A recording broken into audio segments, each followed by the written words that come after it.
Meu nome é Sérgio Silva, sou psicólogo clínico, especialista em terapia cognitivo-comportamental, com mestrado em psicologia e educação, e hoje eu quero falar sobre um vírus que tem matado mais do que o coronavírus, um vírus que historicamente tem assolado a humanidade. Eu quero falar sobre o vírus da indiferença, da impunidade e da violência. Não sei se você tem reparado nesses últimos dias de rede social alguns memes que falam sobre convivência, eu não aguento mais a minha esposa, alguma coisa assim. E no início achei engraçado também, como você deve ter recebido, mas a ocorrência contínua desses memes ou desses videozinhos começou a me chamar a atenção. E eu fui fazer uma leve pesquisa e alguns estados, por exemplo, como o Rio de Janeiro, as denúncias, de violência doméstica, e mais especificamente de violências contra a mulher, aumentou 50%. No estado de São Paulo, onde eu estou, esse número é de 30%. Então eu fiquei realmente intrigado e eu quero falar sobre isso hoje. Por que as mulheres aguentam tanto tempo a violência doméstica? Homens e mulheres são iguais ou são diferentes? Como acontece esse ciclo de violência? Quais são os tipos ou as manifestações desse tipo de violência? E eu quero também propor um teste para ver se você está correndo risco junto ao seu parceiro. Eu quero falar de como essa violência é reproduzida de geração em geração e como ela não se rompe sozinha. Essas possíveis antecipações, eu quero te passar alguns sinais de que você vá provavelmente passar por alguma situação semelhante. E o que é necessário para enfrentar a violência contra as mulheres? E por final eu quero dar algumas dicas de como você sendo vizinho ou conhecido de alguém que tem passado por situações semelhantes, pode ajudar essa pessoa. Esse vídeo não é monetizado e o compartilhamento desse vídeo pode muito ajudar, auxiliar pessoas, mas principalmente salvar vidas. Seguinte, falar de violência doméstica, algumas perguntas já vêm na cabeça, mas uma das principais delas é por que as mulheres aguentam tanto tempo esse tipo de situação. Eu estive no Pará no ano passado, ministrando uma palestra sobre a importância dos homens também aderirem, também levantar essa bandeira. A campanha do Laço Branco teve como principal objetivo conscientizar aos homens a importância na luta do combate à violência contra a mulher. Tendo como tema mobilização dos homens pelo fim da violência contra as mulheres, o evento que aconteceu na última quinta-feira no plenarinho da Câmara Municipal contou com a participação de representantes do poder público e da sociedade civil. O palestrante convidado foi Sérgio Silva, que veio de São Paulo para participar do evento. Durante sua palestra, Sérgio Silva deixou questionamentos como: qual o gênero da palavra cuidar? E de quem é a responsabilidade da disseminação da violência? Intrigando os ouvintes. A mulher conquistou o voto em 32, ela passou a ser obrigatória em 46. Lei Maria da Penha é 2005, do feminicídio 2015. Então são mudanças aí nas últimas décadas que diante das lideranças, diante das organizações que costumam ter um tempo maior de mudança, trazer essas novas, entre aspas, embora algumas décadas aí, trazer essas novas relações, esses novos discursos para a pauta das lideranças sociais é altamente relevante. Por que as mulheres suportam tanto tempo esse tipo de situação? Acontece que muitas têm esperança de que o parceiro mude o comportamento, outras têm medo de romper com o relacionamento, outras têm vergonha de procurar ajuda e acabar sendo criticada, outras têm sentimento de estar sozinha, de não dar conta, de que as pessoas não vão apoiar, outras sentem uma pressão social de que se deve preservar a família, outras têm medo de sofrer discriminação por ficar sem marido, algumas têm dependência econômica do parceiro para o sustento da família, outras também têm essa dependência, só que essa dependência emocional do parceiro, e outras têm dificuldades para vivenciar esse processo de separação, que obviamente não é feito de um dia para o outro. Então logo em casa, onde era para ser o lugar mais seguro, o lugar mais aconchegante, essas mulheres têm vivido, para além da situação que todos nós já estamos vivendo, de morte, de doença, pandemia, de preocupações, insegurança. Aí você pode me dizer que homens e mulheres são iguais, e deveriam ser, né? Pelo menos é o que a nossa Constituição garante. Só que vem cá, falar de igualdade Como nós podemos falar de igualdade no nosso país, onde mulheres formadas com ensino médio recebem, em média, 63% a menos do que um homem formado com o mesmo nível de escolaridade? Para você ter ideia, as mulheres no Brasil somam de serviços domésticos numa média de 18 horas semanais, enquanto que os homens, em geral, na sua média, possuem 8 horas semanais. E com essa questão de independência, historicamente falando, as mulheres foram trabalhar para fora, mas muitas delas voltam para casa e, na verdade, ela tem uma sobreposição de tarefas, onde ela trabalha 8 horas em média semanal a mais. Então é ela que passa, ela que lava, ela que limpa, ela que cozinha, ela que acaba, na verdade, ela foi trabalhar, ajuda na renda em casa agora, ganha menos e ainda por cima tem que trabalhar mais em casa. Como se falar em igualdade num país onde mais de 80% das vítimas de estupro são mulheres? E para você ter uma noção, quase 90% dos feminicídios no Brasil são praticados por ex-parceiros. Então, embora a nossa Constituição garanta a igualdade de direitos, não tem como dizer que as nossas mulheres passam e têm as mesmas oportunidades. Então, homens e mulheres, obviamente, por questões genéticas e etc., podem sim ser diferentes, mas os direitos são iguais. Sérgio, como é que isso acontece? Porque, obviamente, isso não acontece do dia para a noite. Por que essas mulheres já não dão a posição, já não mandam embora ou coisa assim? Acontece que existe um ciclo da violência. A mulher que passa por violência não está 24 horas passando por violência. Você não vai encontrar com ela na rua e saber que alguma coisa assim está acontecendo. Esse ciclo da violência, ele se retroalimenta, gerando uma situação muito difícil de sair. Esse ciclo geralmente é composto por 3 fases. Essa primeira fase, ela é caracterizada pela evolução da tensão, onde o agressor ele começa a se alterar, ele começa geralmente a descontar em objetos na casa, quebrar coisas e começar as ofensas verbais. E a atitude da vítima nesse momento é começar a se culpar porque ele está se comportando nesse momento e o nível de medo começa a aumentar nessa primeira fase. A vítima, além de se sentir culpada por essa alteração do agressor, ela começa a procurar justificativas para isso. Então, ele tá assim porque ele tá desempregado, ele tá assim porque ele tá alterado, ele bebeu, ele tá assim porque ele tá nervoso, ele tá assim porque o emprego dele é ruim. E aí essa vítima começa a procurar entender ou fazer um exercício de empatia. E nesse processo de exercício de empatia, é óbvio, né, que essas relações são movidas por sentimentos. Nesse processo de empatia, ela em si começa a se sentir culpada por alterações comportamentais do agressor. E aí que nós vamos então para a segunda fase desse ciclo de violência, que é a agressão propriamente dita, o episódio de agressão. Nesse momento, geralmente essa agressão já se configura fisicamente e o agressor ele demonstra estar descontrolado, enquanto que a vítima nesse momento pensa não ter controle sobre a situação e se sente totalmente fragilizada. O que é pior é que toda vez que essa fase 2 acontece, a tendência é que se aumente a gravidade das lesões. E depois dessa segunda fase, nós entramos na terceira fase, que é a fase de lua de mel, onde o agressor volta a ter um comportamento gentil, amoroso, geralmente verbaliza estar arrependido e a vítima geralmente acredita que o agressor vai mudar de comportamento e que nada disso vai voltar a acontecer e esse ciclo vai se repetindo a cada vez mais. Agora é importante dizer que esse ciclo ocorre não por uma fraqueza da mulher, mas sim por um desamparo aprendido. A própria situação em si, ela começa a desenvolver algumas habilidades que, para sobreviver às novas agressões, a mulher precisa acreditar nessa mudança. E, por conta de vários motivos que eu já citei antes, acreditar nessa mudança, muitas vezes, é o único pingo de esperança que essas pessoas têm.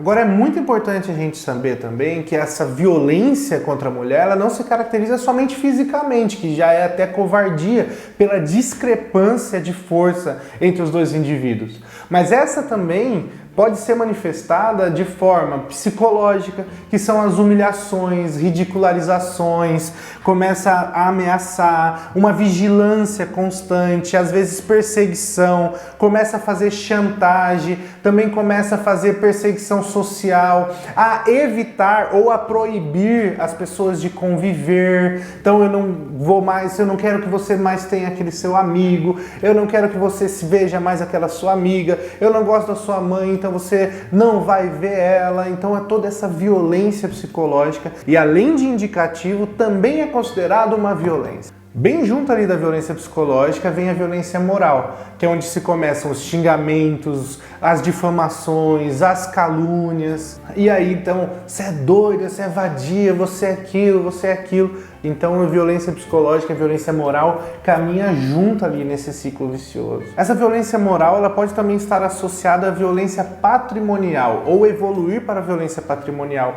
que é onde se começa a se quebrar coisas, quebrar objetos de trabalho, rasgar fotos, quebrar móveis, é muito comum. E aqui nós também podemos citar a violência sexual, que além do sexo sem consentimento, também existem situações de forçar um aborto, forçar uma gravidez ou forçar o sexo com outras pessoas também sem o consentimento, evitar métodos contraceptivos, não, porque comigo você não vai fazer com camisinha, ou pílula é para outro tipo de mulher, minha mulher não precisa tomar isso, ou até mesmo obrigar a vítima a fazer sexo sem consentimento a troco de drogas, de dinheiro, ou até mesmo por perdão de dívidas. Tudo isso pode se considerar também uma violência sexual. Podemos citar também a violência virtual, onde a pessoa pode pegar a rede social e fazer comentários depreciativos ou criar inimizades pegando o celular da pessoa, se passando por outra pessoa, ou até mesmo divulgando fotos sem consentimento, ou até fotos de atos sexuais. Essa invasão de privacidade a nível digital também se configura uma violência virtual, para além da situação de violência física, né? Soco, pontapé, bater, de toda maneira, qualquer incisão, qualquer violação à integridade física da pessoa.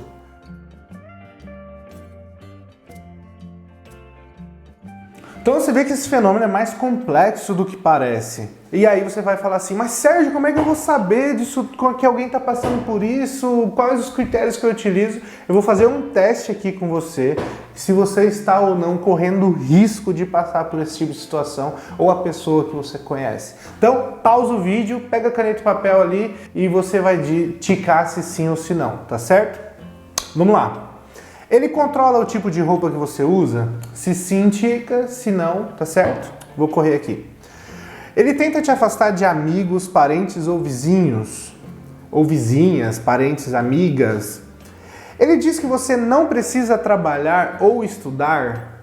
Tica aí, se sim, se não. Você já teve medo de ficar com ele sozinho?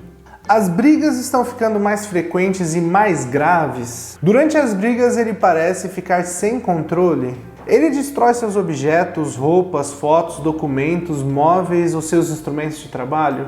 Ele maltrata ou já maltratou algum dos seus animais de estimação. Ele faz questão de lhe contar que tem arma ou exibe ela para você.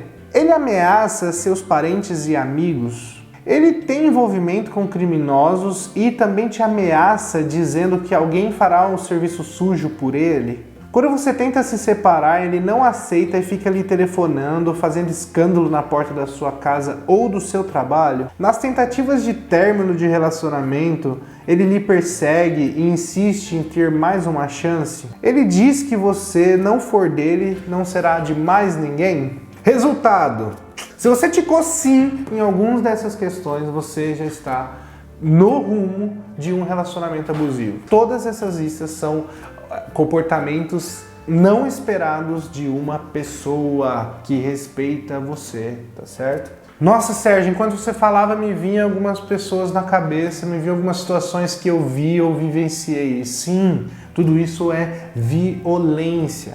Agora eu quero te deixar algumas dicas para que você consiga, então, algumas dicas práticas para você poder ajudar uma vizinha, um parente, uma amiga que esteja passando por essa situação. Tá? A primeira dica é que você ofereça ajuda e mantenha contato. E a sutileza é muito importante nesse momento, porque muitas vezes essas mulheres elas não vão dizer, e muitas vezes elas não vão ter nem a oportunidade de te pedir. Às vezes você vai ter que mandar falas como do tipo, olha, se esses dias não forem seguros para você, você sabe que pode contar sempre comigo. Muitas vezes, por essa questão do bloqueio social, é possível que você vá ter que deixar algum recado no meio de uma receita, ou que você faça uma ligação e que sinta a situação, mas a sutileza nesse momento é fundamental.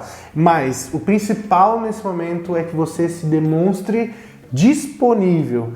Deixe claro que você pode ajudar e que você quer ajudar. E tudo isso, principalmente, não julgue. Por isso que eu deixei as dicas para o final. Porque quando a gente entende melhor esse tipo de situação, a gente percebe que a pessoa ela vai sendo tão fragilizada que ela em si não tem forças para vencer essa situação. Então ela não pode estar sozinha e nós não podemos julgar nesse momento.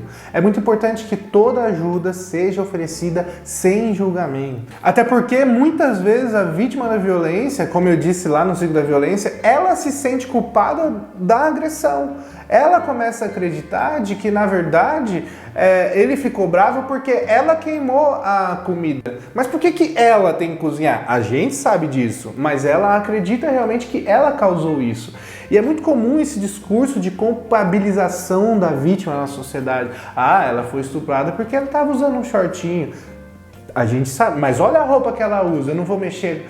É muito comum a gente ouvir, mas você viu a roupa? Gente, vestido nunca estuprou ninguém. Não é a roupa que a pessoa usa que determina, não é um convite, é simplesmente uma liberdade que cada um tem de se vestir, não é verdade? Agora, se realmente você percebeu que a situação está delicada e houve ali um momento de abertura, é importante que você combine com essa pessoa algum sinal sutil, por exemplo, sei lá, um pano de prato na sacada ou ali na janela, alguma frase, né, que vocês possam combinar, sei lá, minha prima não vai vir, alguma coisa assim, algo que vocês duas já estejam combinadas, um sinal ou alguma frase de emergência.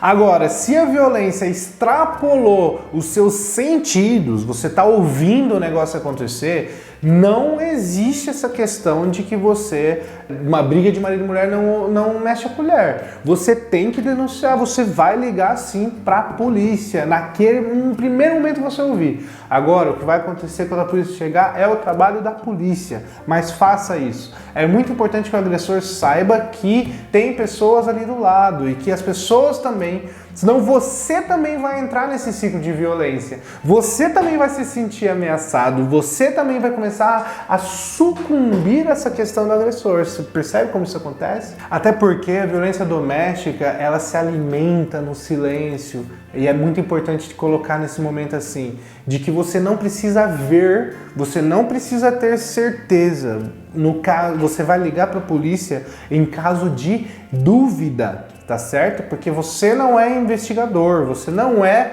o conselheiro dos direitos humanos, você não vai investigar se há. Se existe a dúvida, aí você vai ligar, quem vai investigar é a polícia e as autoridades competentes. E uma quinta dica, não menos importante, na verdade eu acho que é a dica-chave nesse momento, que é você conhecer, além dos seus direitos, os seus equipamentos de proteção. As leis estão muito evoluídas nesse sentido, em casos de agressões.